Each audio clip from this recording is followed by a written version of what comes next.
എൻ്റെ വീട്ടിൽ ഒരു എന്തെങ്കിലും പരിപാടി നടക്കുവാണെങ്കിൽ കേട്ടോ, അതായത് ഓണം വന്നാലും വിഷു വന്നാലും ഒരു 10 പേര് കൂടിയാലും എന്തെങ്കിലും ഫംഗ്ഷൻ നടന്നാലും ഒക്കെ എൻ്റെ അമ്മയുടെ സ്പെഷ്യൽ വിഭവമാണ് ഇഡ്ഡലി സാമ്പാർ. അതാകുമ്പോൾ എളുപ്പപ്പണിയാണല്ലോ. സാമ്പാർ ഉണ്ടാക്കി കഴിഞ്ഞാൽ നമുക്ക് ഉച്ചക്കലത്തേക്ക് സാമ്പാർ റെഡി. പിന്നെ ഒരു തോരനും പപ്പടം കാച്ചിയതും അച്ചാറും തൈരൊക്കെ ഉണ്ടെങ്കിൽ സംഭവം റെഡിയാണ്. അപ്പം അമ്മ പറയും സാമ്പാർ ഉണ്ടാക്കിയതെന്ന് പറയും. അങ്ങനെ രാവിലത്തെ ഇഡ്ഡലി സാമ്പാർ റെഡിയായി. ഒരു 5:30 ആയപ്പോഴത്തേക്ക് അതൊക്കെ സെറ്റാട്ടോ. എൻ്റെ പുതിയ മൂക്കുത്തി ആട്ടോ നിങ്ങളെ കാണിച്ചു തന്നെ. അങ്ങനെ നമ്മുടെ ഇഡ്ഡലിയും സാമ്പാറും എല്ലാം റെഡിയായി. നമ്മുടെ പിള്ളേർക്ക് ട്യൂഷന് പോകണം കേട്ടോ. 6:30 അവർക്ക് ട്യൂഷനാവും. എക്സാം തുടങ്ങുകയാണേ.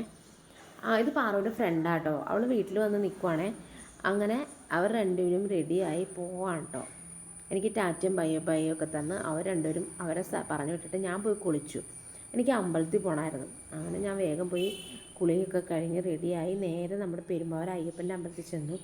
അവിടെ ചെന്നപ്പോൾ നല്ല മഴക്കാറൊക്കെ ഉണ്ട്, തിരക്കും കുറവാകും. കാരണം രാവിലെ തന്നെയല്ലേ സപ്താഹം വായന നടക്കുന്നുണ്ട് കേട്ടോ. കുറച്ച് നേരം ഞാൻ അമ്പലത്തിൽ പോയി തൊഴുതിട്ട് വന്നിട്ട് സപ്താഹം വായനയും കേട്ട് അവിടെ ഇരുന്നു. നല്ല രസമാണ് കേട്ടോണ്ടിരിക്കാൻ. പിന്നെ രാവിലത്തെ ബ്രേക്ക്ഫാസ്റ്റ് ഉണ്ട്, ഉച്ചയ്ക്ക് സദ്യയുണ്ട്, വൈകുന്നേരം ചായയുണ്ട്. അതൊന്നും കഴിക്കാൻ നിന്നില്ല. ഉച്ചയ്ക്ക് ഞാൻ പോയി കഴിച്ചിരുന്നു കേട്ടോ. നല്ല സദ്യ അവിടുത്തെ, എനിക്ക് ഭയങ്കര ഇഷ്ടമാണ്. അങ്ങനെ അവിടെ നിന്ന് നേരെ കുഴിപ്പള്ളിക്കാവിലേക്ക് പോയി. അവിടെ ചെന്ന് കഴിഞ്ഞപ്പോൾ തിരക്ക് കുറവാണ്. ഗണപതി ഹോമം നടന്നുകൊണ്ടിരിക്കുകയാണ് കേട്ടോ.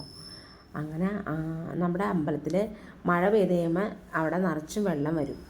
അപ്പോൾ ഇങ്ങനെ പൊങ്ങി പൊങ്ങി വെള്ളം വന്ന് ഇപ്പോൾ മഴ കുറഞ്ഞുകൊണ്ട് വെള്ളം താന്ന് വരികയാണെ. അപ്പോൾ നമ്മുടെ അമ്മേനെ അടുത്ത് മാറ്റി ഇവിടെ കൊണ്ടുവന്ന് വയ്ക്കും. അപ്പോൾ അവിടെ തൊഴുതിട്ട് എല്ലാവരും ഇവിടെ വന്നാണ് തൊഴുകണേ കേട്ടോ. അങ്ങനെ തിരക്ക് കുറവായതുകൊണ്ട് നന്നായിട്ട് തൊഴുകാനും പറ്റി, നിങ്ങളെ കാണിച്ചു തരാനും പറ്റി.